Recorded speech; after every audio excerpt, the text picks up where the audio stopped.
সোনায় মোড়ানো বিশাল এক তলোয়ার ২০০ বছরেরও বেশি সময় ধরে সংরক্ষণে রাখাই বিরল তলোয়ার দেখেছে অসংখ্য যুদ্ধ।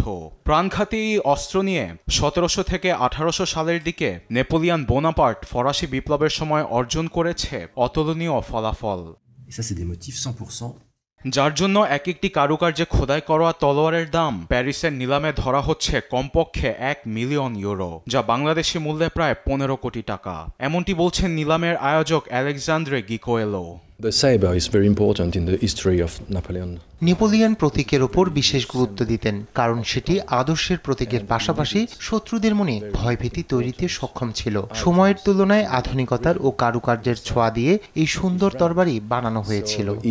He has to be শুধু একটি নয়, এরকম ১৫টি তলোয়ার সে সময়ের সবচেয়ে ভালো কারিগর দিয়ে বানিয়েছিলেন নেপোলিয়ন। তার সেনাপতিরা রণক্ষেত্রে সবচেয়ে ভালো ফলাফল অর্জন করলে তারা উপহার হিসেবে পেত এই তলোয়ার।